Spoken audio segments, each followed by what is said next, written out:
Oh, did I have it up? Did I put? God damn it! Everything. Oh, doing this with my left hand. Comedy venture, driving around the country.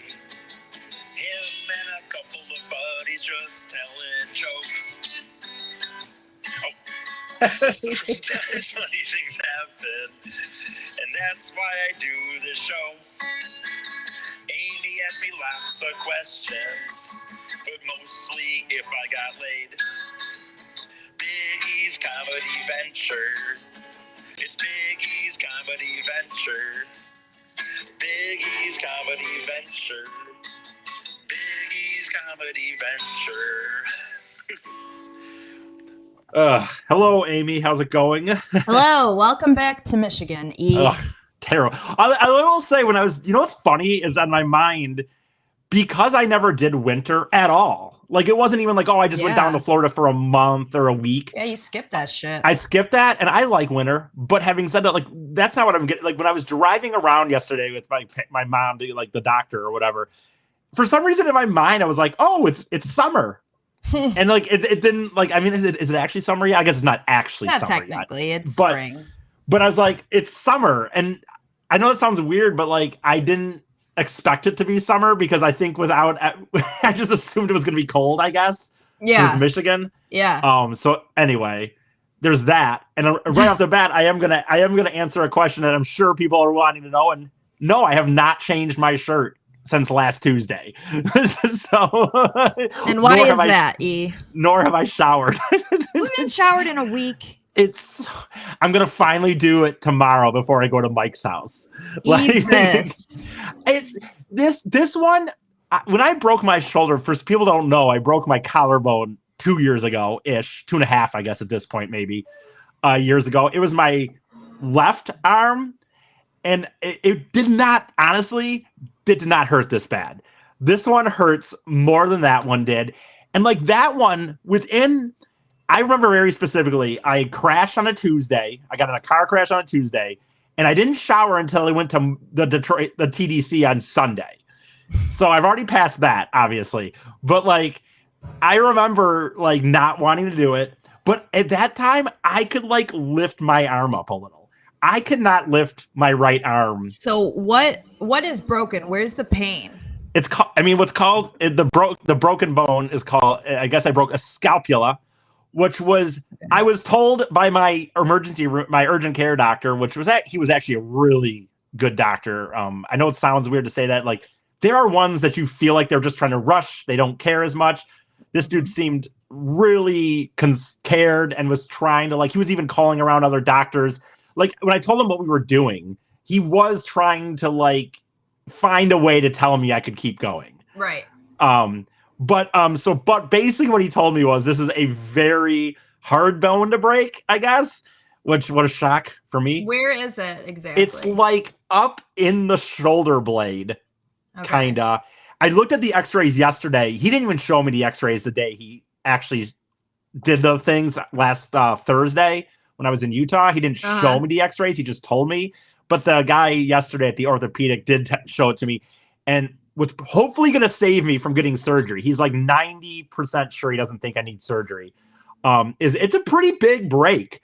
But it like goes across the shoulder blade. But there's this one part that if like, it's hard to explain, but if that part was broken, and the surgery would be a very rough surgery. It's like full on shoulder surgery. He said, looking at the x-rays he had, he's pretty confident that isn't broken. And I need to do one more scan tomorrow where he can, like, I guess through the scan, he can actually like remove my shoulder, from the scan. So he can like look in deeper and that will clarify it.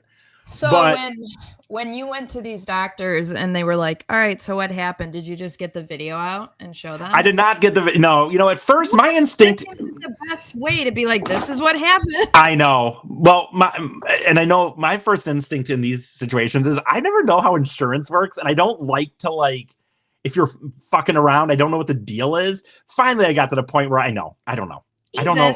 That comes from my mom. I'm such a paranoid about anything I say being like on a document or something. But I finally did kind of tell the guy. I didn't tell him exactly what happened, but I kind of told him. And he was like, so you're being a guy. Right. He's like, so you're being a guy. Yeah. And stuff. I mean, Jesus, you think that someone goes into the emergency room with a dildo stuck up their butt and someone's like, and the insurance company's like, nope, you know what? We're not going to cover that because it didn't happen naturally. That's a great dumb shit. That's a great example. That's why you fucking have insurance. That's a great example. They can't just sit there and be like, I don't know what happened. Yeah, I mean, I don't know how that got up there. I must have fallen. I think they do say that though a lot, don't they? That's what I hear. Like, I hear that is what they say though. A lot of times they're just like, but like you're right. That's a great point. But I will say this. So here's a little timeline of how. And for one, by the way, he said this guy, not a big deal, not trying to make myself out to be whatever. But two things. One, this doctor was very shocked that I went as long as I did without even going in. Because he's like, dude, this should be hurting a lot. And it was, but I just was like, I didn't know what to do. Yeah. And I'm not trying to make myself out to be tough or anything, but he was really like, this is a big broken bone, dude. This is not like a light broken bone. Oh my God. And I was thinking about it, and, you know, and I told you not to go to the doctor, and then I was thinking, I have the worst track record on this because when Rocky tore his ACL, the one time I went to go watch him play basketball, he tore his ACL, and I was like, "You're fine. You're fine." He walked all the way to the car. I drove. Oh my God! Oh my God! Need to go to the doctor. Like, you're literally fine, right? You know. And so he like. How long did you wait? He went the next day, but he laid down, and then when we woke up the next morning, his ankle was super swollen. Oh my God! Like, I think maybe you should go to the doctor. I would say this in your example there, it wouldn't matter much. There's not much they could do with a swelling and whatnot. I mean, I just didn't think he'd be able to walk if he had a torn ACL. Yeah, but yeah. No, I mean, my friends were like, dude, if you had a broken bone, I would assume you'd just be like crying. And stuff like, and just and so the thing is, I would say, one, in my normal life, I would have gone anyway. I don't think I'm a pussy, but I would just go. I would have waited a day. Like if in my normal life that had happened, I probably would have gone to bed, and then the next day I'd be like, dude, I should probably go in. Like maybe avoid the emergency room, but go to the urgent care. But like the thought of like me not going, when I thought about it more later, is like, it's not even like being a pussy or anything. Like we're on a trip and we should probably know if we continue to go or not. Like, you know what I mean? Like, like looking back on it, like because of what we're doing, it's like, find out. So then like you stop paying for hotel rooms or something if it's like really serious. But the only reason I went, we were going to wait till Saturday. And I was not telling my mom, and my mom finally like found out somehow, and she's like called me up. And as soon as I saw the call, not a text coming in, I was like, she knows. Yeah. And she's like, go in now. Like, what are you doing? Your sister told her or something? What's up? Did your sister tell her? She says she doesn't go on to, I don't even know if she has a Facebook or not. I don't know how this works, but every once in a while she finds a way to like spy on me. Your mom? Because I was still just answering her text questions. Like, we're just chilling. Katie. Yeah, right. I was like, we're just in the hotel room, chilling, yada, yada. Not doing a lot tonight. I love how you're like 45, still lying to your mom. You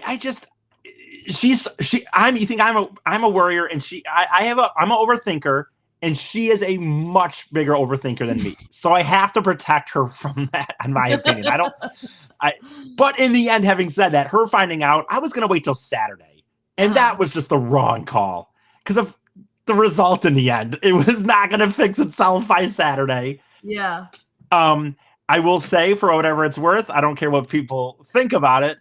And I know in perspective, especially with what just happened, I don't really want to talk about, but with what stuff we have in this country and this world going on, I understand perspective. I get that. But this in my world, I spent 2 years saving up for this, and I'm in the thing. Yeah, it's a fucking bummer, man. When the doctor told me, I absolutely started crying. Like I started bawling. Like I was like, because I just see the thing going away, and I don't see yet ways to make the best of it. I don't see yet like just whatever. All I see is like it's this thing really is done. Disappointing. Yeah, I mean that's a bummer. And over just I think kind of a dumb video. Reaction. What? Yeah, and I don't. Yeah, it was the in my life it was the worst news other than a death that I've ever received. Right. In my life. So for whatever it's worth, Not necessarily, not necessarily the break being like the worst thing in the world, but the fact that it happened when it did, it interrupted this plan that you had and your, the track your life was on, and it just kind of threw a monkey wrench into, like you said, something that you planned on for years. So yeah, I mean, it's not like you're saying that like breaking your scapula or whatever is the worst thing that's ever happened to you. But it's just the circumstance. No, but my friends were saying that. And my Tyler kept saying that. He's like, and he did mention, he's like, I noticed like you don't even talk about the broken arm. Everything that I talked about was about the what this meant to what we were doing. Sure. The pain of the arm wasn't what I was complaining about. Like, if that makes sense. Like, I wasn't bitching about the pain. I didn't really care about that. But what it turned into. So you flew home. So the timeline real quick is like, so we find out Thursday it's broken. The doctor was really good. He was like trying to give me an ortho as soon as he could. He's like, I want to try to see if someone can tell you could continue. And so he set something up for Tuesday in Salt Lake City. And so we got a hotel room again for a few days.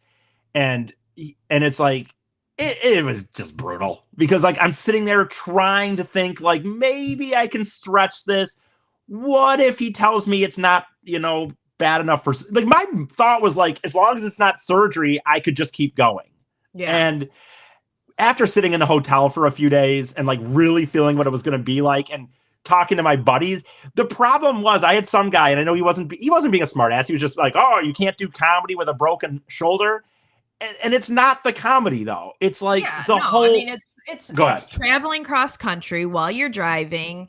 It's being in a car. It's unloading your stuff. It's loading everything. You're virtually you're rendered useless, but for the stand-up comedy. Right. And the other thing is we're not sponsored. We've gotten a lot of money. I've said thank you. I've said it a few times. Thank you to anybody that's donated. The donations that have been given to this thing have stopped us from camping, essentially, which has been amazing. We were supposed to camp at one point, and I was going to sleep out of the van. Those have been amazing, but we're not sponsored. We don't have things. And so we're doing this all on our own, and I'm actually paying for all of it in reality. Yeah. And so the point was to myself was like, if you're doing this, and I just kept going on out of a stubbornness, especially now, by the way, now being a week out, I'm just laying in a bed all day almost. And it's like, so we'd be go to a place and I just sit in a hotel room on the bed, literally until we do comedy. Yeah. You can't do, and traveling and sightseeing wasn't part of it. It was necessary. I mean, it was a part of it, but most of it was the comedy and the project. But if I can't be making videos and contributing, I mean, it's while I'm, by the way, paying thousands of dollars a week, Are you on pain medication?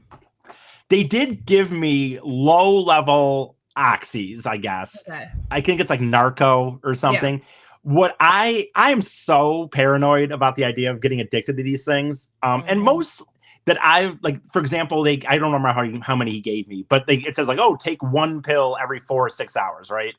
I'm taking a half a pill in the morning and a half a pill at night, just enough to take some edge off, but not enough to really. Yeah. I mean, and that's the other thing. I was laughing about how I watch a lot of wrestling, and you talk about how these wrestlers do it, and they just keep going through. And I'm like, I mean, I could have done even with this broken shoulder, I could have done the rest of this trip if you're willing just to pop pain pills every day. Right. You know what I mean? Right.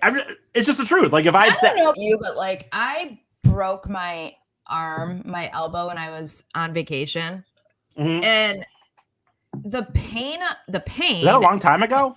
It was when I was in the Hamptons. It was. Ooh, the Hamptons. Well. Yeah, I know. What a shock. It was a trip for my sister Jenny's 40th, and we're about to go on a trip to the Keys for her 50th. Yeah, so it was 10 years ago. Yeah.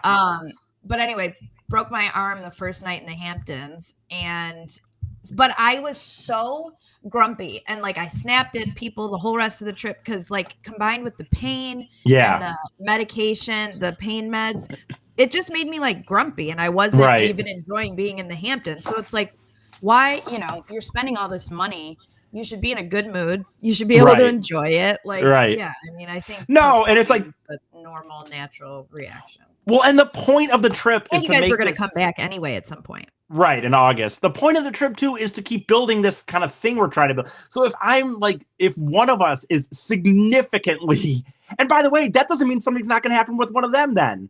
Not one of them. What if one of them gets sick or something? And except they're not funding the whole thing. So yeah, well, no. I know that, but I'm saying as far as like even like putting up videos, and I mean already now the main person, like a big part, one of the three people is significantly wouldn't be able to do anything. Right. And so you're talking about like putting up posts and interacting and doing the whole reason of what we're trying to do. Yeah. And so also I will say it took about, I think once I made the decision to finally go home, I think it took me about an hour. And also I'll say, and I know everyone would say this, right? Oh, you know what? We're going to come back bigger and better. And that seems like a cliche thing to say. But honestly, after doing 5 months on the road of what we were doing, if we could have kept going, I would have. And I'm a person who I like marathons. I've ran those marathons because I like just long haul things. I don't really like short haul things. I like to go stupidly like ultra stuff, whether that's good or not sometimes. And my point is, I didn't want to stop, but honestly, I learned a lot right in the last month of how to maybe if I were to have replanned this trip, what I would have done differently. Yeah. And that's what we're going to do in like the fall. Like we had started to have my buddy Scott call, like we were in the beginning, we're like, oh, maybe we could get on a local radio or TV. Right. But once the trip, it was just so hard. And once it got going, it was more to do. And we got overwhelmed. And right in the last week, we'd found out, oh, a good way to get on these things is to go to call college radio stations. Right. And stuff like that. And we were starting to call people up and we didn't have anything lined up yet, but they were interested. They were like, oh, that's kind of cool. Give us some details. And like, we were going back and forth with a few college radio stations and one TV station. Yeah. Nice. So like what I'm going to do for the fall is like, when I first planned this, I thought, oh, you want to be in these big cities, right? You want to be in these big areas, but it's like on the East Coast, luckily there's more people on the East Coast. And I'm going to plan the whole trip around like university, like college campuses and stay there for a few days. And I'm going to have it all like dates by the end of July or end of June. And I'm going to give those to my buddy. And we're going to start like calling them up a month in advance and say, hey, these are the days we're going to be there. This is, we're going to be doing comedy. Could we maybe get on and talk about it or something? And honestly, sorry. And honestly, we were too overwhelmed in the middle of it. And we finally had found that as a way to do something. So, that's something that we're going to do in the fall that we didn't do there. And so I had a dog still going crazy. I FedEx delivery. So I'm sitting here and I'm nodding, but I'm not saying anything. No, Amy has some dogs I know we've talked about before that are very loud dogs when anything comes by. So there's a delivery truck going by. So if you're watching this video at some point, Amy is there, but if she's not talking, it's because if she didn't have it on mute, those dogs would be loud as fuck. So yeah, it happened on J. Chris Newberg's show the other day, and it was in the middle of me making like a heavy point about my stance on abortion, and we get like a FedEx delivery. Yeah. Dogs are just going crazy, but I can't stop because I'm in the middle of talking. I know. It is what it is. So I think that's really good, E. And like you said, you learn things, you learned what to do better. And, no one's saying that you can't still do all 50 states. I am going to still like it maybe won't all get done in 2022. It could bleed into 2023 a little bit, but I mean, you can still. Well, that's what's going to happen. So that's what's going to happen.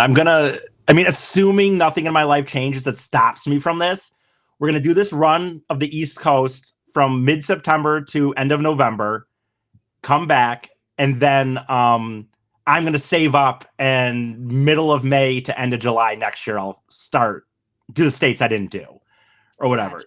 Assuming like again, Alaska. Yep. All those things, man. Alaska, Washington, Oregon. And yeah, actually, by the way, out of the states I haven't been to in my life, Alaska, Washington, and Oregon are the only ones. Even the other states I'm going to have to do are just for comedy purposes. I've been to, by visiting my brother in Montana, I've been to North and South Dakota and Idaho and yada, yada. So there's really only 3 states now that I haven't been to in my life. Even the East Coast ones, I've actually been to all the East Coast states. Not for comedy, obviously. Do Hawaii, like you had talked about? I'm gonna find. If I have to just put it on a credit card, I'm gonna do it at this point. If I'm gonna redo all that stuff, yes, I'll fly out to Hawaii and just redo it. Nice. Because it's like, why not?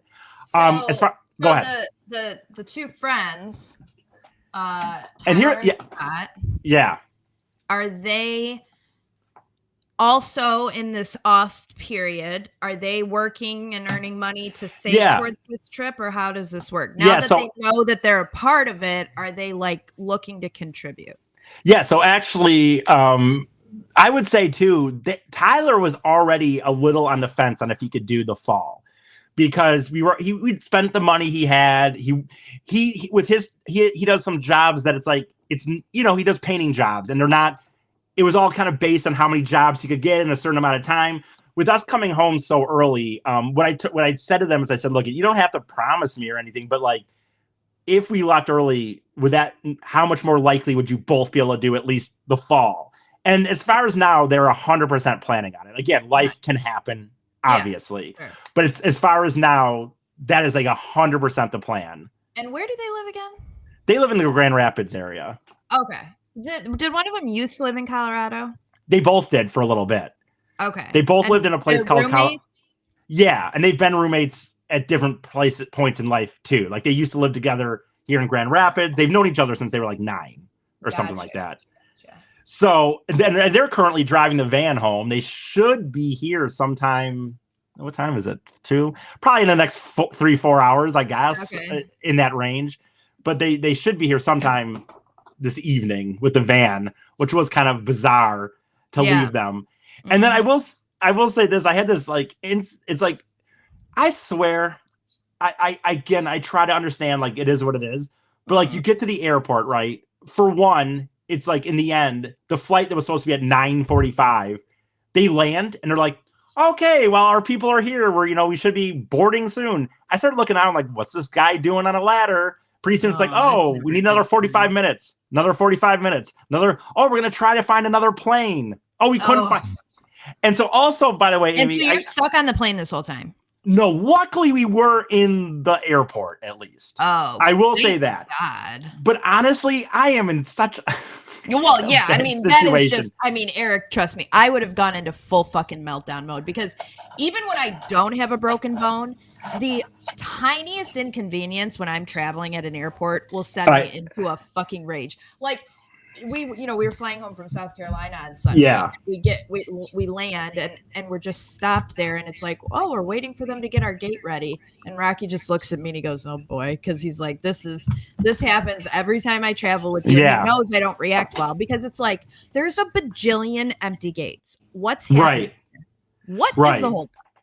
No, I got it, man. And like on ours, I think in the end they said something on landing popped up, like just like a rock or some shit, debris, and they had to like sand it. And I guess it has to be really within these fine lines of, and I was like, can I just sign a waiver? And if it's, can I just sign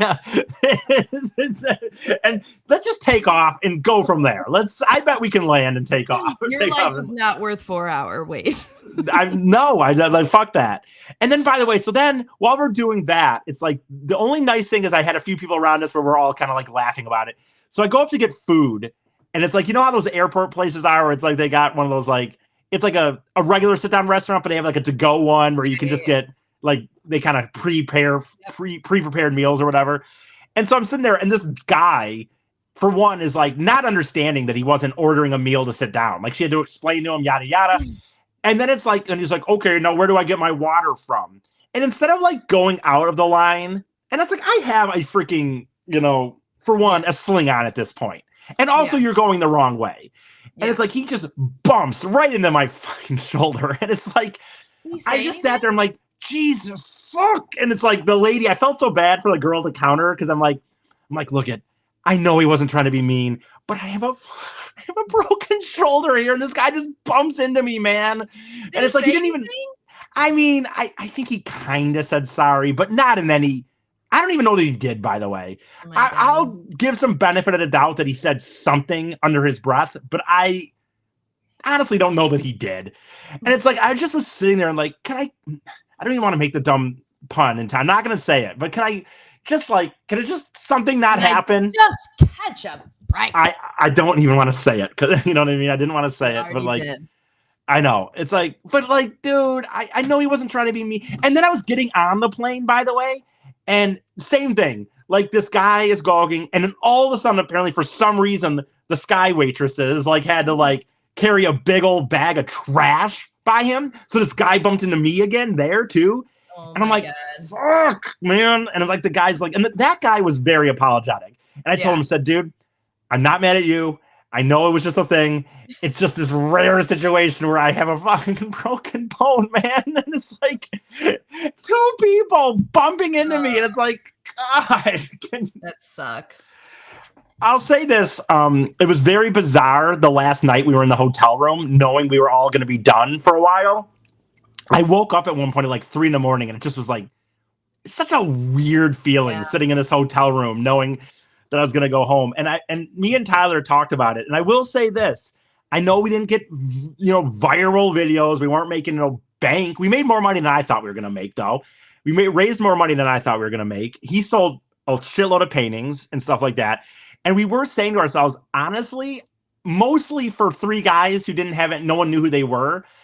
I think what made it harder is that it actually we felt like working. Like we just had this meeting on Monday together about some more ideas to really push this next 2.5 months. And like, we had things they felt like we did comedy in the last few places where people seemed to really like we were doing it. We were doing better and stuff. And so I mean, in a way that's a good thing though. Like it would have been, if we had got to this point, we're like, guys, this just isn't even working either. Like no one gives a fuck what we're doing. No one's giving money. No one cares. We don't get viewers. Yeah.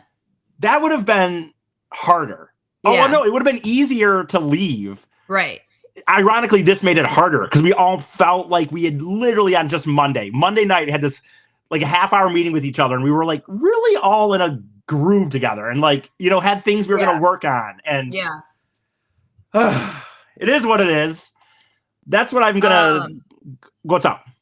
Oh no, I think that you guys had good momentum going, but like you said, I think you learned a lot, and so you can alter it going forward to be even more successful. I think, ironically, I'm not gonna just say this to say it. I think weirdly, technically, we could do significantly better now that we have a break and I can like reevaluate, even though that's not what I wanted to do.